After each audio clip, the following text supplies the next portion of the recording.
Hola, buenas tardes. Aquí estamos. Una tarde más. Una tarde en nuestro capítulo 13º. O sea, para mí, capítulo 12 más uno. Bueno, voy a dar paso a nuestro invitado, pero antes quiero deciros a todos que muchas gracias por seguirnos, por ser fieles, por estar con nosotros constantemente y además sabéis que siempre podéis verlo en nuestro canal de Instagram. Esta es una ventana abierta que es, tenemos que hablar un poco bajo porque estamos entre bambalinas del Teatro de la Zarzuela. Y hoy a quién tenemos? A una persona que yo quiero muchísimo, una persona importantísima, una de las personalidades más destacadas de la gestión cultural de nuestro país y que ha sido 2 veces director de nuestro teatro, el Teatro de la Zarzuela. Voy a buscarle, que sé que está por aquí, para invitarle. Sabéis que la peor parte es esta, cuando tengo que invitar, pero hoy creo que va bien. No me sale, pero bueno, a ver. Eh, a ver, no me sale. José Antonio Campos, ¿me puedes escribir? O, a ver, aquí tengo un hola de José Antonio Campos. A ver si vamos. Transmitir en directo. ¡Qué bien! ¡Oh! Estamos esperando. José Antonio Campos aparece como las grandes estrellas. ¡Aquí estamos, José Hola, Antonio! querido. Hola, querido. ¿Cómo estás? Pues aquí confinado, Y más bien, confitado, y más bien confitado. confitado ya, más bien confitado, sí. Es una ¿Qué alegría tal? que estés aquí y gracias, de verdad, gracias de todo corazón que estés aquí. José Antonio, eres una persona importante. Sabes que para mí además mucho, pero yo te quiero ir acompañando por todo el camino.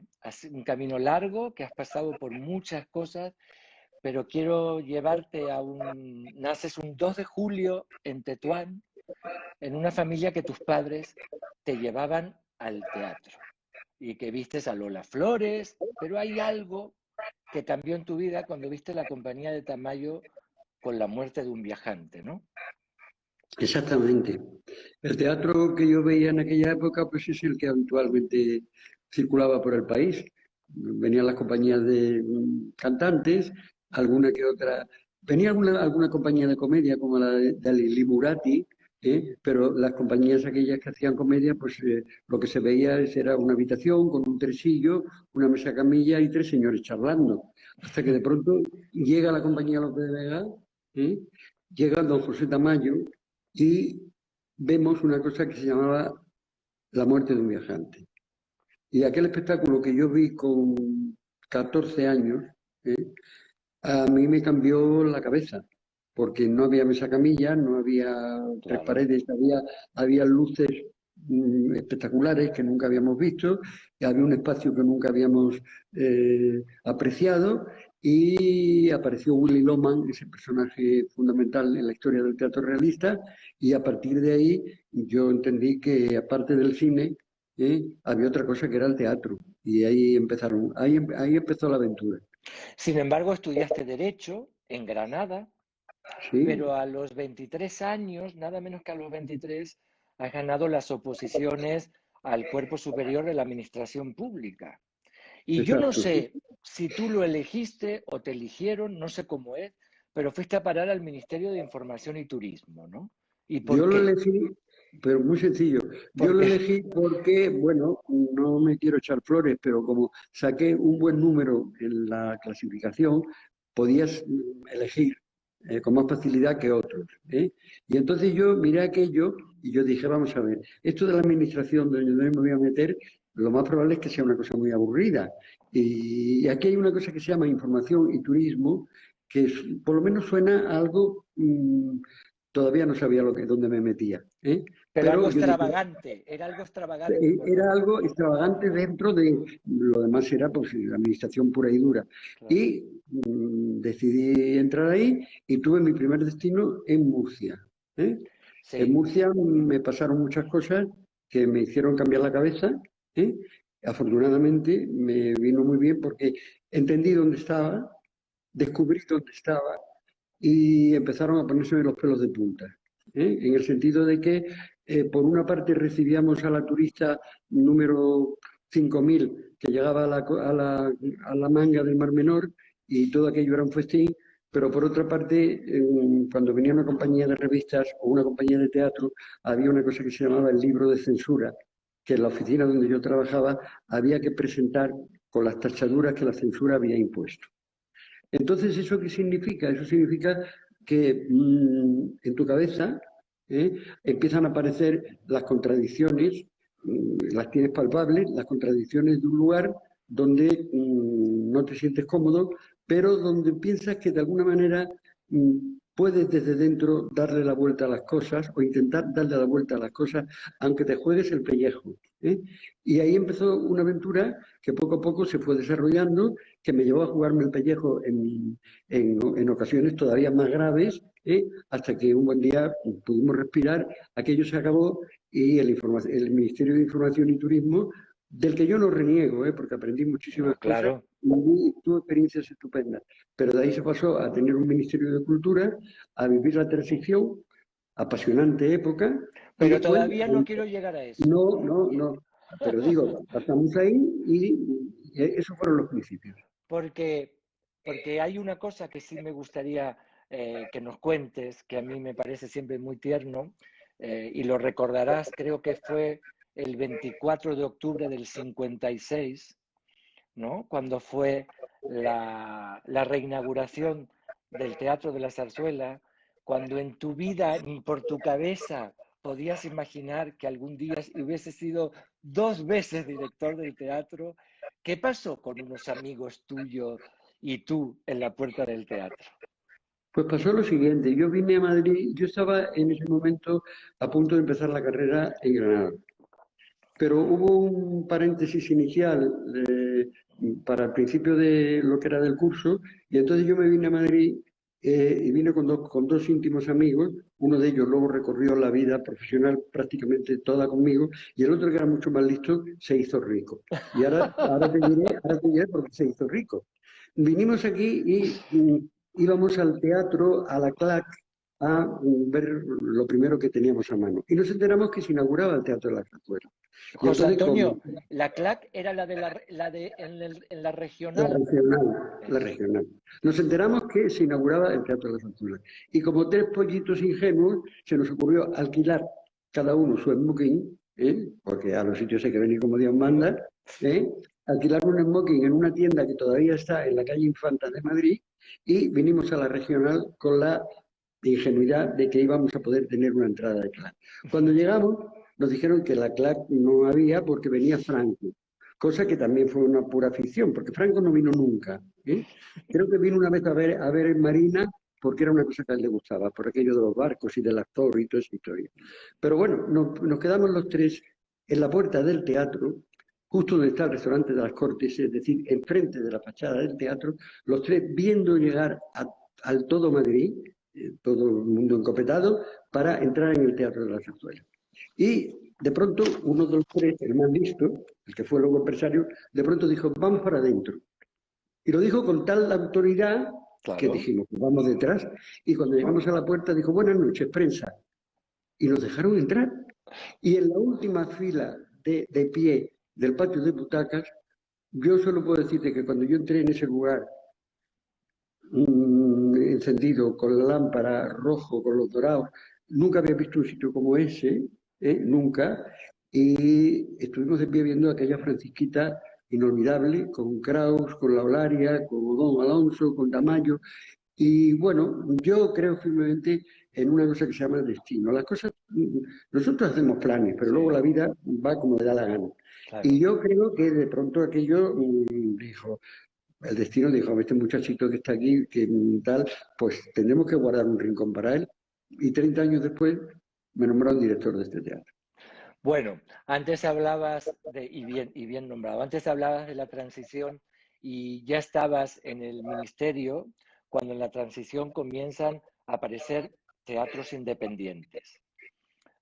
que cambian un poco el panorama y destaco, mejor dicho, un grupo que yo sé que tú has hecho mucho por ellos y que además para ti te impactó mucho, que fue el Teatro Llura de sin Barcelona. duda. Sin duda. ¿Cómo fue esa vez, la primera vez que fuiste a la calle Montseny al Teatro Llura y viste un espectáculo?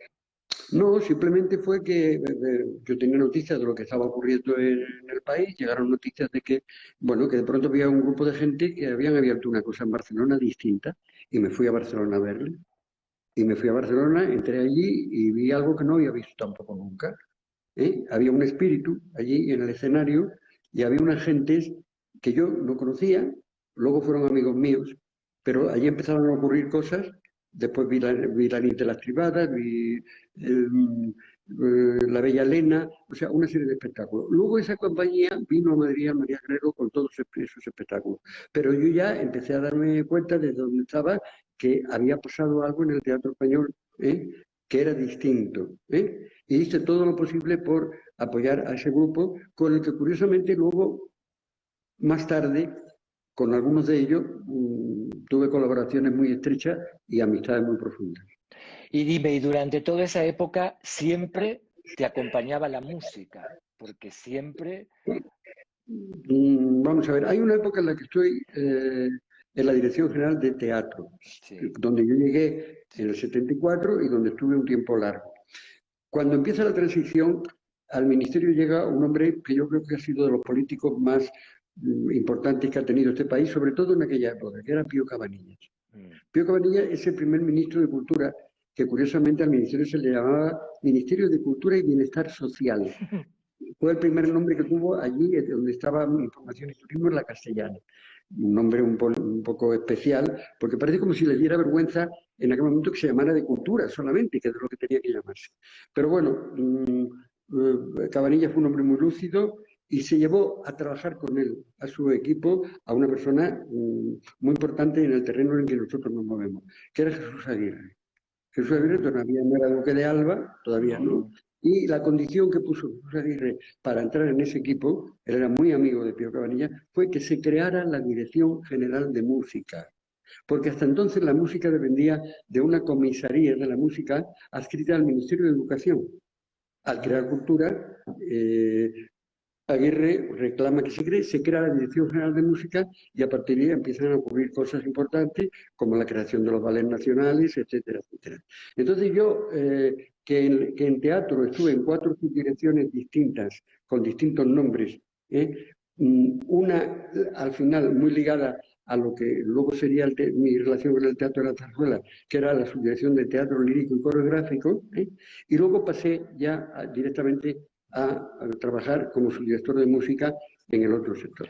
Dime, José Antonio, pero independientemente del trabajo, tú personalmente en casa siempre has tenido una relación muy estrecha con la música, ¿no? Sí, he tenido una relación muy estrecha porque era lo que me gustaba desde, vamos a ver, la música, qué ocurre con la música? La música, yo tengo una teoría de que la música no se divide en géneros. No, ¿Eh? La música es buena o mala, punto. ¿Eh? La música es el territorio de las emociones. ¿Eh? Y uno se emociona con María Calas, pero también con Camarón de la Isla, claro, con claro que Plácido sí, Domingo y con Frank Sinatra, ¿eh? claro que sí. Y con Ella Fitzgerald, ¿eh? Con todo eso. ¿Eh? Entonces, a mí eso me ha venido ocurriendo yo empecé escuchando en la radio las coplas que mi madre ponía y poco a poco empezaron los boleros, luego empezaron otras cosas, llegó la zarzuela y un buen día me enteré de que, pues bueno, de que estaba la bohème por ahí. ¿Eh? Y dije, ¿esto qué es? ¿Eh? Y luego las cosas se fueron retroalimentando hasta que ya llegas a pensar que no se puede vivir sin el Caballero de la Rosa. Pero es un proceso personal que todos hemos tenido, ¿eh? Supongo que tú también, Sí, y que sí. ahí está todo.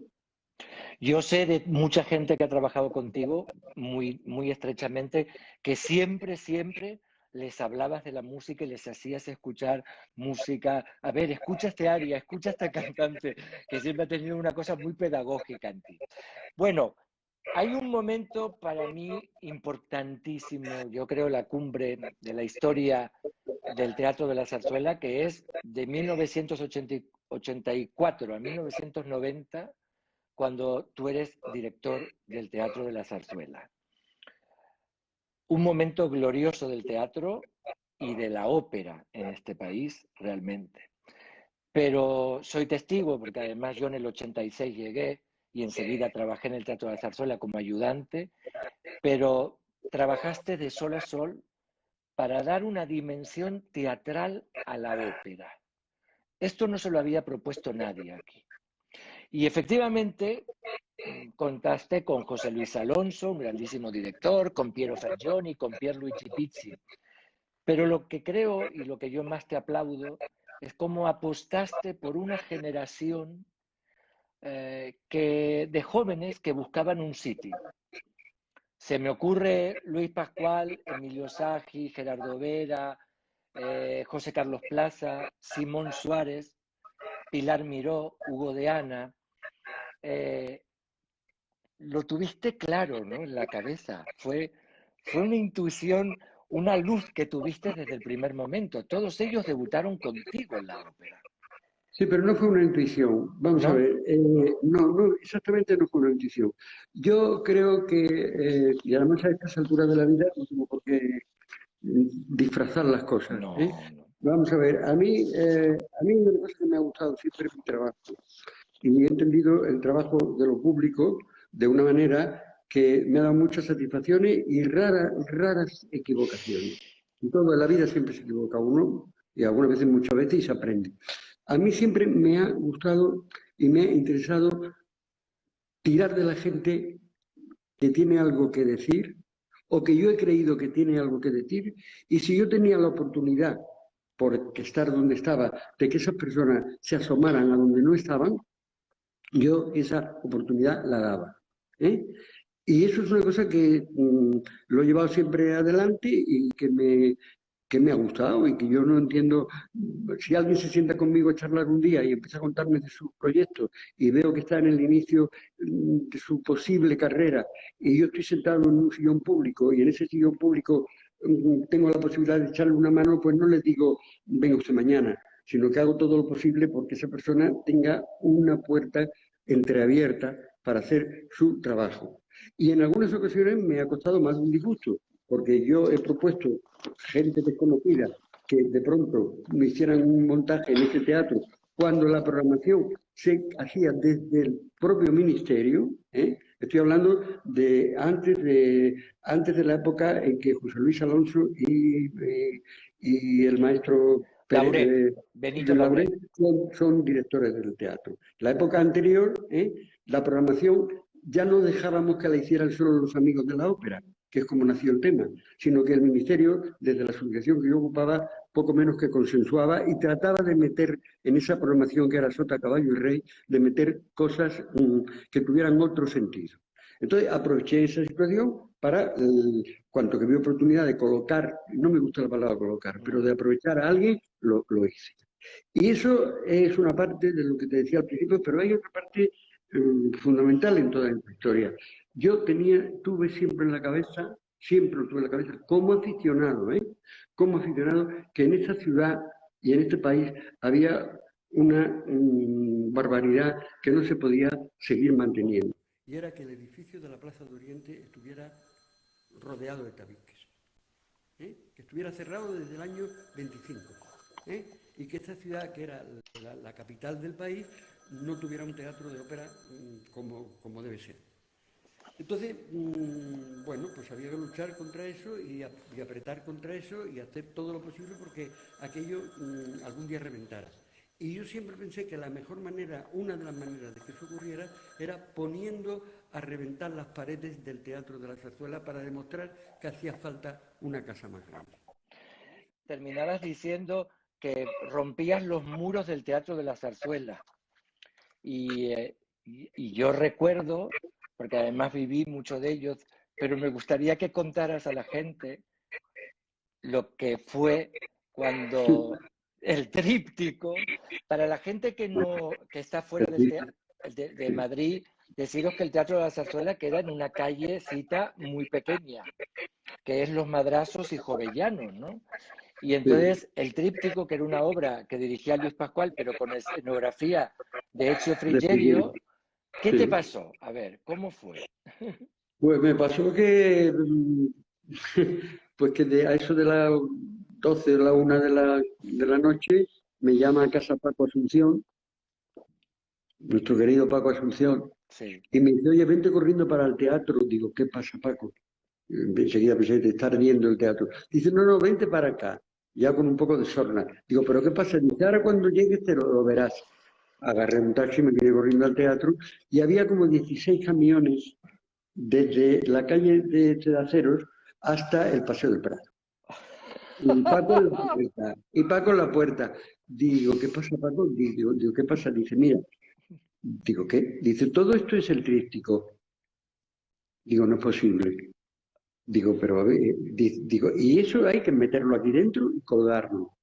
Afortunadamente ya se había hecho la reforma del escenario, la reforma en sentido vertical, porque este teatro nuestro no puede crecer lateralmente. Bueno, Claro.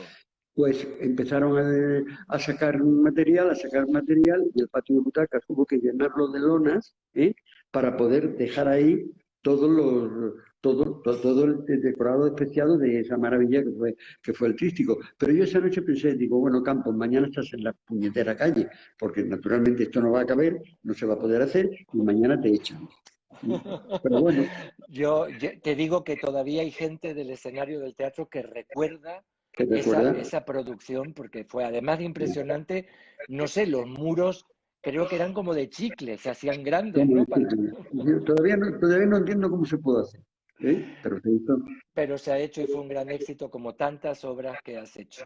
Y una cosa, José Antonio, tú también tuviste la suerte de vivir una época, la edad de oro, en la que los 8 mejores cantantes españoles estaban en los primeros teatros del mundo.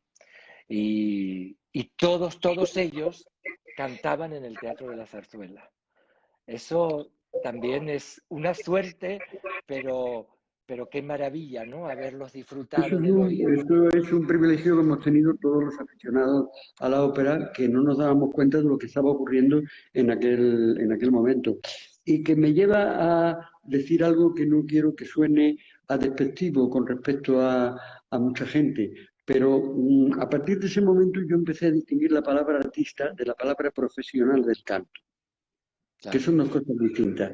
Es decir, afortunadamente tiene que haber muchos cantantes y muchas cantantas, muchos cantantes, muchos directores de escena, porque los teatros si no, no podrían levantar el telón. Y los hay estupendos, y los hay incluso excepcionales, pero los artistas son muy pocos. Es decir, el artista es otra cosa. Sí. El artista es aquel que por alguna razón nos cambia la vida, y cuando están en el escenario ocurre algo que no ocurre con otros cantantes que utilizan a lo mejor el mismo repertorio. Nosotros tuvimos la suerte de, en una época, tener esas ocho figuras, 4 hombres y 4 mujeres que gobernaban la ópera en el mundo, que estaban en primer plano y que pasaban todos por aquella casa de la calle Jovellanos. Alguna costó mucho trabajo, mm, al final convencerla de que viniera, pero al final la convencí, vino, hizo un recital inolvidable y ella también en su territorio cambió la historia de la ópera y de algunos personajes, de un personaje en concreto también lo cambió, pues simplemente porque es un artista. Claro, claro que Y sí, sí. eso solo lo hacen los artistas. ¿eh? Tengo tantas cosas que hablar contigo que ahora me voy a 1992, Mm. donde vas a inaugurar el Auditorio de la Cartuja como director de la Cartuja en la Expo de Sevilla, con un espectáculo azabache, con nada menos que Juanita Reina, Rocío Jurado, Imperio Nati Mistral, Argentina y Nati Mistral. Nati Mistral, sí. Y con una persona que yo sé que para ti ha sido también muy importante en tu vida, que ha sido el maestro El maestro Roa. Roa. Y con un Sí, amigo, una persona que los dos queremos, que es Gerardo Vera como director. sí, sí. ¿Y qué significó Azabache para ti? Esa locura de meterte ese año entero que has estado en Sevilla para poder levantar ese espectáculo. Bueno, yo a Sevilla me fui a principios del 91. En enero del 91 yo dejo el Teatro de la Zarzuela con la última producción que había encargado, que fue la de Manojo de Rosas. Después de eso me voy a Sevilla porque tenía que encargarme no solo de preparar la programación de la Expo del año siguiente, sino de seguir la construcción de De ese levantar el edificio. teatro, de levantar el Sí, teatro. de levantarlo con los arquitectos y de decir lo que queríamos y con el director técnico, etcétera, etcétera. Cuando llegó la hora de preparar la programación, evidentemente aparece la infancia, aparecen los recuerdos y aparecen las cosas, y yo dije, esta es la mía. Una de las cosas que tengo que hacer, estamos en Sevilla, en un acontecimiento excepcional, pero la copla hay que ponerla en su sitio. Y entonces, para ponerla en su sitio hay que hacer un espectáculo fuera de lo normal. Y para hacerlo fuera de lo normal hay que contar con 4 ases que yo ya tenía seguro que los tenía en la mano. Y de ahí nace ese espectáculo que para mí resulta inolvidable. Me ha dado una de las mayores satisfacciones que me ha dado en mi vida profesional. Se hizo en 2 periodos, con aquella casa llena, de casi 3.000 espectadores. 3.000, claro. Y bueno, y ahí queda aquella aventura. Debo decir que no solo no es la única cosa importante que pasó en ese periodo, porque junto a lo que significó Azabache, yo tengo un recuerdo extraordinario de otra experiencia que hubo allí, que fue hacer La ballena blanca del Ulises Ah, con Vittorio Gassman, que fue sí. una cosa que se hizo con el Teatro Comunale de Génova, en coproducción, y que también lo recuerdo como una de las aventuras teatrales más importantes que yo he podido vivir. Conocer a Vittorio Gassman, trabajar con él y hacer aquel espectáculo. Pero la verdad que es maravilloso el recorrido que has hecho siempre. Y luego, la verdad que como has ido cambiando constantemente, en todos los barcos has estado, llega un momento en que una amiga en común, Alicia Moreno, te invita a trabajar en la o sea, como viceconsejero, ¿no? Por eso ella te sigue llamando vice, Me sigue llamando como viceconsejero en la Comunidad de Madrid con el gobierno de Gallardón, ¿no? ¿Mm? Y habéis trabajado muchísimo. Yo creo que fue una etapa muy, muy, muy, muy productiva para la cultura. Pero hay un momento muy importante que es cuando Alberto Ruiz Gallardón os llama y vais al despacho los dos, ¿no? Porque os iba a contar dónde estaba el terreno para ese proyecto que habíais propuesto. Cuéntanos, ¿cómo fue eso? Vamos a ver, yo creo que Alicia puso así me lo contó ella, pero una de las condiciones que puso para aceptar esa cosa que era ser consejera de Cultura, que ni pasaba por su cabeza, ni ella entendía qué cosa era aquello, ¿no? Pero ella puso sobre la mesa si no una condición, por lo menos un deseo. Ella que había estado como directora del Festival de Otoño, padeciendo las limitaciones del Teatro Albéniz, que era lo único que tenía la Comunidad de Madrid, ella pensó con muy buen criterio que la Comunidad de Madrid tenía que tener un centro de artes escénicas como Dios manda. Claro. Y entonces lo puso encima de la mesa al presidente, Alberto Núñez Ardón. A mí me llamó, al poco tiempo de ser nombrada consejera, si quería embarcarme con ella, y yo le dije, pues si estás tú, yo me voy contigo. Eso ocurrió y luego volvió a ocurrir en el ayuntamiento, mucho después. Es verdad. Pero bueno, pero llegamos allí, nos sentamos y evidentemente el tema del teatro era la primera preocupación. Luego se hicieron más cosas de las que tenemos muy buen recuerdo. Pero un buen día nos llamó Gallardo a su despacho, entramos en el despacho los dos y dijo, a ver si buscáis un terreno que vamos a hacer el teatro. Y yo me caí de la butaca donde estaba, me senté casi en el suelo y empezamos a pensar de cómo era aquello y qué había que hacer. Si buscar un edificio que se pudiera rehabilitar o buscar un terreno para hacerlo. Y al final nos dice, no, el terreno ya no le dé muchas vueltas, que ya lo tenemos, va a ser en el canal. Entonces salimos de allí, cogimos un coche, nos fuimos directamente al sitio donde estaba aquel lugar y además yo le dije a Alicia, digo, además tiene un nombre muy bonito, lo va a entender todo el mundo y en el mundo entero va a sonar a un nombre que nadie discute, Canal, Teatro Canal, o Teatros del Canal. Y de ahí salió esa aventura. Qué maravilla, qué Y maravilla. luego pasó igual con el Matadero, lo mismo. Exacto, y el Circo Price. Y el Circo El Circo Price, ¿no? Price y el Circo Price y el Conde Duque y bueno, esas tonterías que no que cierta persona, iba a decir ilustrada, pero de ilustrada no tenía nada, pero cierta persona con poder en la Comunidad de Madrid, cuando ya yo estaba jubilado y ella afortunadamente también, nos encontramos en la calle, nos encontramos en la calle y como nos conocíamos desde el principio de nuestras carreras en el Ministerio de Información y Turismo, me dijo, ¿qué tal? ¿Qué tal? ¿Cómo estás? Digo, pues yo muy bien, ¿y tú? Digo, dice, bien, bien. Dice, ¿y tú sigues con esas tonterías de la cultura, esas cosas tuyas de la cultura? Así, como lo estoy Así, sin siguiendo, palabras. sin Hay un palabras. momento clave también en la vida, en tu vida, que ha sido como gestor, que en el 2004 te nombran director general del INAEM, con un gran proyecto que era transformar el INAEM en una agencia estatal, pero no pudo ser. No puedo ser. ¿Y por qué, José Antonio? Aunque sea Pues brevemente, ¿por qué? por esos misterios que tiene la administración, que de pronto tiene su proyecto en marcha y por lo que sea, cuando eso llega arriba, arriba siempre es Hacienda, ¿eh? Sí, Y claro. es administraciones públicas. Pues lo echaron para atrás. Debieron pensar que una agencia estatal que se ocupara de lo nuestro, pues no era una prioridad y no salió adelante.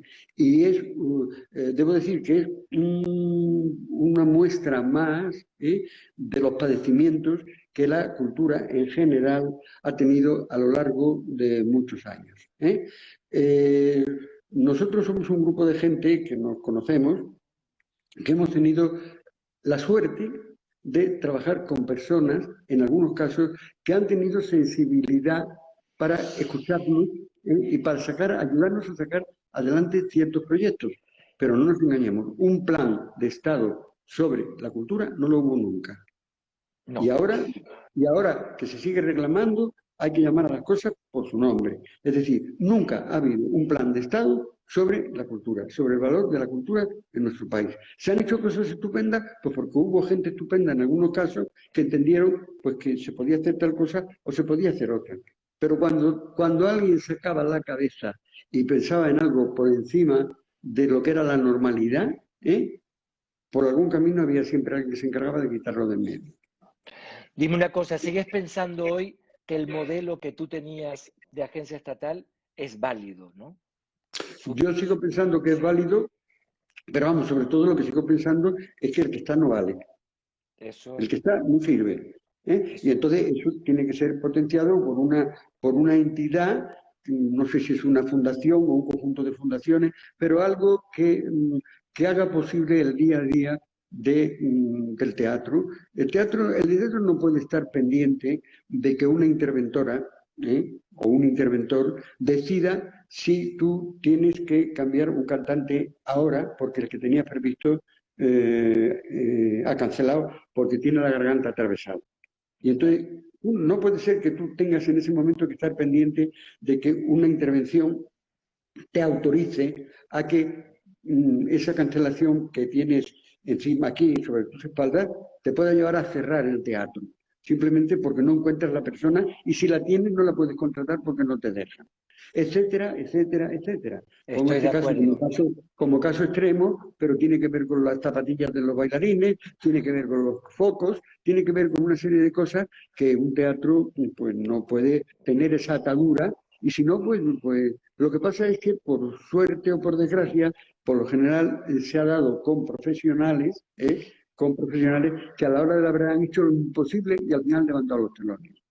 Porque en otro territorio hubieran dicho, pues señor interventor o señora de tal sitio, venga usted y levante usted el telón y al público que hay en la calle lo echo hasta la calle porque no puede usted estrenar. Estoy de acuerdo contigo porque el objetivo final, que es levantar el telón, normalmente es una carrera de obstáculos y no Es una debería cadena, ser. eso no puede ser. Entonces, Y si hay que buscar un mecanismo nuevo, pues claro que hay que exacto. buscar un sistema Yo nuevo. creo, José Antonio, y supongo que estarás de acuerdo, que las artes escénicas necesitan un tratamiento específico para las artes. No se puede, Sí, no se puede sí, hacer sí. una obra de teatro pensando que se está haciendo una autopista, ¿no? No puede ser. No, no, pero eso es evidente. Llevamos luchando contra eso muchos años, Ya, ¿eh? ya. Muchos años pendientes de que o sea, hemos sido unos pedigüeños, ¿eh? Unos pedigüeños para que las cosas salgan adelante. Y te lo dice, no, te lo dice un profesional de la administración. Es decir, no Sí, estoy sí. echando piedras sobre mi propio No, no, terreno. no, no, no. Lo ¿Eh? Te entiendo, lo lo digo porque lo entiendo. he vivido como profesional de la administración. Es decir, no, no puede ser. Pues entonces cerramos los teatros públicos, nos desentendemos del valor que tienen los teatros públicos y se acabó. Pero ese plan de Estado nunca se hizo. ¿Eh? Y cuando Bueno, llegaron, mira, cuando llegaron cabezas importantes que en un momento determinado pudieron poner sobre la mesa un proyecto de Estado, de alguna forma esas cabezas levantaron suspicacias en los que mandaban en los partidos políticos, ¿eh? Y le pusieron todas las trabas posibles para que se marcharan a su casa. Y estoy pensando en Jorge Semprún, en por Jorge ejemplo, Semprún, sabía que lo ibas a O decir. en Pilar Miró, O en Pilar ¿eh? Miró, sí, Por sí. ejemplo. ¿Mm? Dime una cosa, en el 2007 llega un ministro, que no importa el nombre, pero que a pesar del apoyo unánime que tenías de la profesión, te cesa como director general del INAEM. Y además ¿Mm? hay una carta que fue firmada por Luis Pascual, por Luis García Montero, por José Luis Gómez, por José Sí. Carlos Plaza, por tantísima gente. Todos en ese momento lo entendimos como un error, ¿no? ¿Mm? Eh, ¿Cómo viviste esta situación? Pues mira, lo viví desde dos puntos de vista. Primero, a mí me parece que el ministro que llega tiene toda la libertad y la capacidad y el poder como para formar un equipo de confianza, porque somos cargos de confianza. Entonces, Sí. por alguna razón, ese ministro quiere tener el equipo que él quiere tener, está en su derecho, ¿eh? Está en su derecho. Otra cosa es que los cambios se produzcan, no se sabe por qué. Y en el caso concreto mío, no me molestó hombre, sí me molestó que me cesaran, pero Normal. pero lo que más me molestó es que tuvimos una conversación, la típica conversación que se tiene cuando llega un ministro que despacha con ese el primer día. Además era una persona conocida. Yo había trabajado, vamos, había tenido relación con esa persona en otra institución. Entonces, que yo despacho con él, tengo el primer despacho, empiezo a contarle lo que es el INAEM, me escucha, me dice, bueno, como quedan bastantes cosas de las que hablar, por la tarde seguiremos. Y entonces, cuando salí de su despacho, llego al mío. Y cuando llego al mío, mi secretaria me dice lo siguiente, blanca, descompuesta, me dice, oye, han llamado por teléfono desde la Sociedad General de Autores por si tenemos el teléfono y la dirección de fulano de tal, que es el nuevo director general del INAEM. Entonces bajé a ver al subsecretario, que todavía no lo habían cesado, le dije lo que me pasaba, él se encargó de hablar con el gabinete del ministro y por la tarde, como tenía que despachar de nuevo con él, ya había su jefe de gabinete y le dijo, oye, el ministro tiene todo el derecho a hacer lo que quiera. Digo, pero hombre, que me llamen, que esté despachando con él, que me digan nos vemos esta tarde y que cuando llegue a mi despacho me digan que están pidiendo la dirección del nuevo, pues no me parece muy elegante. Pero eso son cosas de la vida, querido. La vida Lo que es te iba a así. decir, la elegancia no hay que perderla nunca, ¿eh? No, pero la vida es así, no pasa nada. No Dime una pasa cosa, nada. y como gestor en la administración y director de teatro, o sea, ¿es más fácil trabajar con artistas o con políticos? No, depende, no, es mucho más fácil trabajar con artistas. Eh, Haciendo la distinción simple que yo te digo de artistas, ¿sí? Sí, Bueno, sí, con sí, sí. profesionales de esto, ¿eh? Si no, es más fácil, te da muchos sustos, ¿eh? Pero la satisfacción que te da ver en el escenario a alguien con quien tú has querido tenerlo ahí, eso no se paga con nada. Eso no se paga con Supongo que nada. habrás sufrido, porque se sufre mucho siendo director de un teatro cuando hay una cancelación, ¿no? Yo por lo menos es lo que peor llevo. Hombre, yo he tenido, déjame que te cuente una anécdota que Sí, puede que cuenta, no cuenta. sepas, Sí, sí. mira, cuando yo llego Cuando yo llego en junio al teatro, llego justo al final de la temporada, estaba terminando la temporada que había programado el equipo de José Luis Alonso. Se estaba haciendo un Don Carlos, ¿eh? Y para ese Don Carlos se había traído un tenor que empezaba a estar de moda, un tenor búlgaro que no había salido nunca de Bulgaria, que se llamaba Kaludi Kaludov. ¿Eh? Métete en Google y lo encontrarás. Entonces, Kaludi Kaludov estaba en el cast, en el reparto de El Don Carlos. Entonces, llego al teatro a ver una función de las últimas que había, y cuando llego al teatro, el público entrando ya en la sala, le dicen que Kaludi Kaludov está en el camerino, pero que está malo, que ha llegado malo. ¿Cómo que ha llegado malo? Sí, sí, que ha llegado mal y que está mal. Entonces, bajo al camerino a ver a Kaludi Kaludov, y un malvado y muy divertido personaje, no voy a decir su nombre, pero es un personaje del coro, ¿eh? Un tipo divertidísimo, pero malo como la quina. No se le había ocurrido otra cosa que cuando estaba todo el mundo intentando ver qué pasaba con ese tenor, él baja, se cuela en el camerino y intenta hablar con él, y se mete la mano en el bolsillo y saca una caja de supositorios. Y entonces le dice a Kaludi Kaludov, mira, con esto ya verás cómo se te cura. Se lo chapurreó en italiano, en inglés, no sé cómo. Entonces Kaludi Kaludov, que venía de Bulgaria, miró aquello y no sabía exactamente lo que era. Y aquel personaje coge un vaso de agua, se lo dio. Kaludi Kaludov se bebió el supositorio, se lo quedó atravesado en la garganta y hubo que suspender la función. Qué horror, qué horror, ¿Sí? qué horror. Pero bueno, Pero eso bueno. queda como Y cosa muy divertida. hablando, José Antonio, hablando de artistas, yo te voy a dar unos nombres y tú lo que sientas realmente. Montserrat Caballé. Necesitamos horas largas para Bueno, hablar lo de eso. sé, lo sé. Montserrat Caballé es una de las cosas importantes que me han pasado en la vida como persona. ¿Eh? Aparte de disfrutar esa artista excepcional y tener la suerte, yo iba, a principios de los 70, iba con un amigo en mi coche a Barcelona, al liceo, a ir, porque había una función en los domingos, los fines de semana, los domingos había una función por la tarde a las 5, que había unas entradas para estar incluso de pie, y íbamos a ver lo que pasaba allí. Y allí lo que pasaba es que de pronto había, entre otras cosas, había pues una cosa que había aparecido, que se llamaba Montserrat Caballé, que cantaba allí. Y luego eso lo fui viendo, viviendo, lo vi aquí en el teatro cuando ni imaginaba que iba a estar en el teatro, y un buen día me tocó trabajar aquí, conocerla, tener experiencias con ella personales impagables, anécdotas extraordinarias. ¿Eh? Tú recordarás la Valquiria, ¿cómo no la vas Sí, a sí, olvidar? claro que ¿Eh? sí, claro. Pues yo no puedo olvidar una noche entre función y función, que estando allí sentado en el teatro en mi despacho, entró Paloma Vázquez, mi secretaria, y me dice, oye, la Caballé está al teléfono que quiere hablar contigo. Ella estaba en el Hotel Princesa, Madrid Princesa.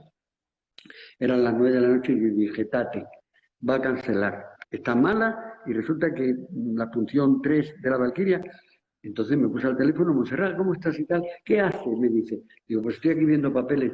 Dice, ¿me puedo ir un rato contigo al teatro?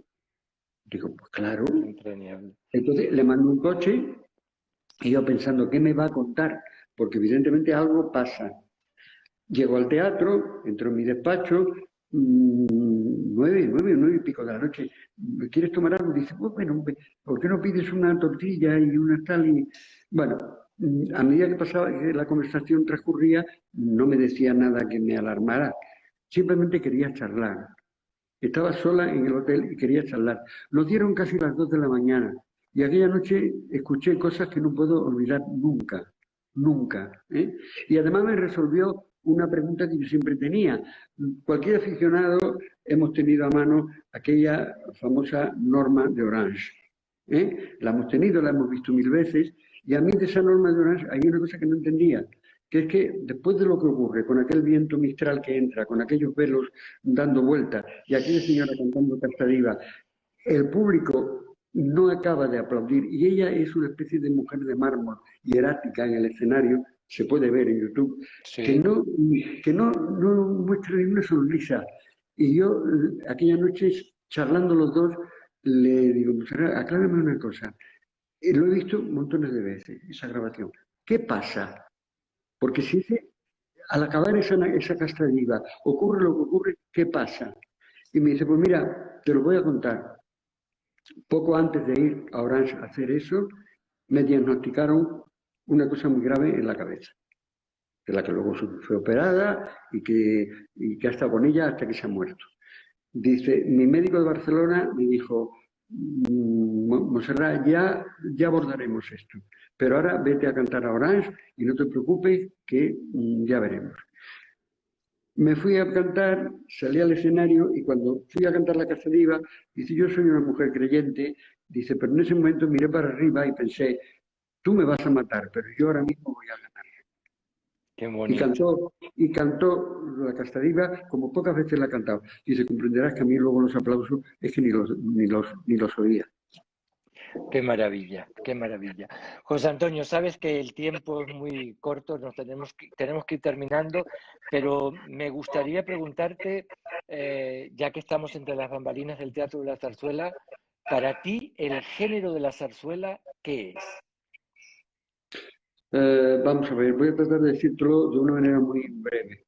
El género de la zarzuela es por encima de todo un patrimonio inigualable. ¿Eh? Por tanto, tenemos un teatro que tiene el deber de conservarlo, difundirlo, protegerlo y hacer todo lo que pueda para que ese patrimonio no solo no desaparezca, sino que sea alimentado cada vez más. Porque ahí está la opereta vienesa y ahí está la opereta francesa, que no nos llegan ni a la altura de la rodilla, en volumen y en cosas. Lo que ocurre con la zarzuela es que desgraciadamente para nosotros este es un género que ha sido denostado hasta por un cierto nivel intelectual. Como que se ha empleado esa palabra es una palabra que yo detesto, que es cuando se habla de los zarzueleros.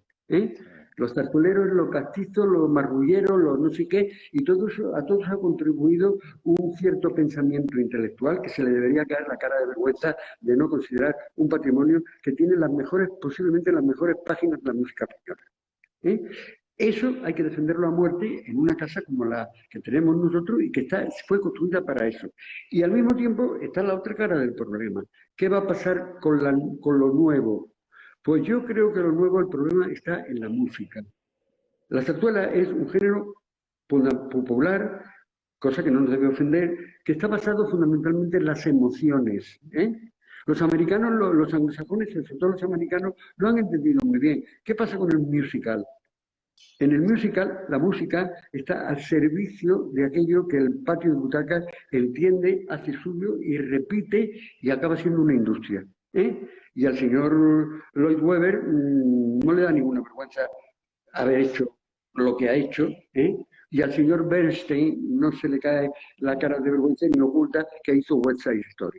Y nosotros nos hemos dado con esa parte de la música, que es donde está el problema fundamental, que tenga esa capacidad de llegar a un público amplio, porque la música en la zarzuela, como no conecte con el sentimiento, con lo afectivo de la gente, pues posiblemente el futuro sea muy difícil. Eso es lo que creo. Y dime una cosa, que siempre te lo pregunto, ¿lo estamos haciendo bien más o menos ahora? Lo estáis haciendo bien, porque yo siempre, porque sobre todo, ¿sabes qué pasa? Que nosotros somos, los anglosajones tienen una cosa que a mí me gusta mucho y es que a los teatros ellos le llaman opera house, como los alemanes, porque los teatros son una casa. Lo que pasa es que nosotros somos una casa, una familia, con una gente alrededor nuestra que son los que nos sacan adelante, porque nosotros solos no hacemos las cosas. Como haya un jefe de sala malo y no la joya que tienes tú en el teatro, o hay una señora de la limpieza que no limpia bien el camerino, ya puedes traer a quien quiera que te joroba el tema. Pero somos una casa que tiene una mala costumbre, y es que todas las tardes abre las puertas para que vengan los invitados, que es el público. Entonces ese público que tanto nos quiere hace así con el dedo y todos los días pasa el dedo por el mueble a ver si hay algo de polvo. Como haya algo de polvo no vuelve, o te pone a parir. Entonces, eso la gente no lo entiende. El esfuerzo que cuesta sacar adelante un edificio con un patrimonio que tiene que luchar y competir con una serie de cosas alrededor y con un mundo que sigue todavía considerando esto nuestro como si fuera, bueno, esto es una cosa, incluso hasta políticamente se utiliza poco menos para que decir, bueno, Sí, la zarzuela es una cosa que tenía mucho que ver con el antiguo régimen. es verdad. Qué más te Dime, puedo decir? no, dime una cosa, que yo quiero que me digas muchas cosas, pero ¿tienes una zarzuela preferida? Tengo una zarzuela para mí muy especial, que es Doña Francisquita, en la zarzuela grande, ¿eh? Sí, Que eso es otra cosa que me sigue revelando, que todavía hay incluso ilustres escritores, analistas, algunos que escriben en los periódicos y siguen hablando del género chico, y ahí meten Luisa Fernanda y sí, se sí, quedan sin tan saber tranquilos. lo que es, exactamente. Yo creo que favorito, pues yo tengo en zarzuela grande Francisquita por encima de todo, y luego hay dos obras que a mí me revuelven las tripas, que son La Verbena y La Gran Vía. ¿Mm? Y dime una cosa, ¿y una obra que te gustaría ver en el Teatro de la Zarzuela? Pues una cosa que no se haya visto, o que No, que tú quieras, no, que a ti te gustaría volver a ver o verla, una obra que tú bueno, quieras ver. a mí me gustaría siempre ver La Verbena de la Paloma. Sí, sí, yo creo que, ¿sabes qué? A mí me gustaría que en un momento determinado el teatro dedicara un ciclo especial a poner en su lugar el género chico. El género chico, ¿eh? El género chico, yo siempre tengo en las tripas que aquello no lo inventó y nos lo quitó el Teatro Apolo. ¿Eh? Lo que pasa Es es que luego el verdad. Teatro Apolo se convirtió en un banco y nosotros tuvimos la suerte de poder recuperarlo. Pero no le perdono al Teatro Apolo que estrenara a Doña Francisquita y que estrenara la Verbena de la Paloma. Eso tenía que haber ocurrido aquí. ¿Eh? Bueno, José Antonio, mira, tenemos que ya terminar. Tú sabes que normalmente yo siempre dejo al invitado para que se despida, para que formule un deseo, para que diga lo que quiera decir. Pero esta vez lo haré también, pero me gustaría decirte y contarles a todos que este año ha sido galardonado con el premio honorífico a la persona de Ópera 21, que lamentablemente todavía no te lo pudimos entregar porque comenzó todo este COVID-19, pero que pronto espero que podamos tener esta reunión y este homenaje que tanto te mereces. Pero en esta hora de la despedida de esta charla, quiero decirte que sabes que el Teatro de la Zarzuela, todos te queremos mucho y siempre eres un referente. De hecho, para mí lo eres también desde el primer día que llegué a la dirección del teatro. Quiero decirte en nombre de todos, gracias por estar aquí hoy y por estar siempre que uno te necesita. Tu capacidad de trabajo y tu humor creo que son la esencia de tu personalidad. Pero sobre todo, para mí lo que te hace grande es el talento y la generosidad que te llevaron a apostar por tantos y tantos artistas en toda tu carrera. En nombre de todos quienes hacemos teatro, gracias, mi querido José Antonio, por haber hecho más grande, feliz y pleno nuestro camino. De verdad, nos has dejado mucho terreno ya conquistado. De verdad, gracias y ahora para ti. Pues gracias a ti, pero todo eso que dices eh, no tiene ningún mérito, porque Hombre, no tiene ningún mérito porque yo eh, he tenido en la mano un instrumento que he podido hacer lo que haya hecho, lo he hecho porque me lo pedía el corazón, la cabeza, y eso será en la vida o no será. Y yo he tenido soy yo el que tiene que dar las gracias, porque yo podía haber estado, pues fíjate, a estas alturas, por ser un jubilado del Ministerio de Migración o del Ministerio de no se sabe qué, pues estaría en mi casa aburrido y no tendría un referente como el que tengo. Mi referente profesional es la casa de la calle Jovellanos. Y soy yo el que tiene que dar las gracias por haberme colado en la inauguración de aquella manera y porque algo del destino me hubiera llevado luego a sentarme en el sillón que tú ocupas hoy. ¿Que tiene explicación? ¿No tiene explicación? Pues no lo sé, pero yo soy el que tiene que dar las gracias soy yo. es verdad, pero tú hablas de un instrumento y has tenido un gran instrumento, pero tú eres un gran concertista y eso tienes que entenderlo porque eres un Bueno, gran músico de la gestión del teatral y eso eres un referente. vale, pero de todas maneras déjame que te diga una cosa antes de Lo que marcharme. quieras. Yo no, lo de la reencarnación no lo tengo claro todavía, pero en el supuesto sí, porque ahora ya ya he pasado esa barrera en la que estoy ahora haciendo la maleta, preparando la maleta con las cosas justas que me quiero llevar para este último tramo del camino y desechar todo aquello que estorba, que me interesa. Pero en el supuesto que me dé en esta locura de este tiempo, por volver a creer en la reencarnación, ¿tú sabes en qué me quiero reencarnar? ¿En qué? Y que no se enfade José Luis Martín Chicharro, el jefe de sala del Teatro de la Zarzuela. En eso me quiero reencarnar. ¿Eh? Muy bien. Un abrazo fuerte. José Antonio, te doy un abrazo muy grande. Y Muchas yo también. gracias por estar Yo aquí también. y de verdad, un aplauso para ti Venga, por muchas todo, todo, gracias. todo lo que nos has dado. Muchas gracias, Gracias. muchas gracias. Muchas gracias. Adiós. Hasta Hasta pronto. luego. Adiós. Adiós.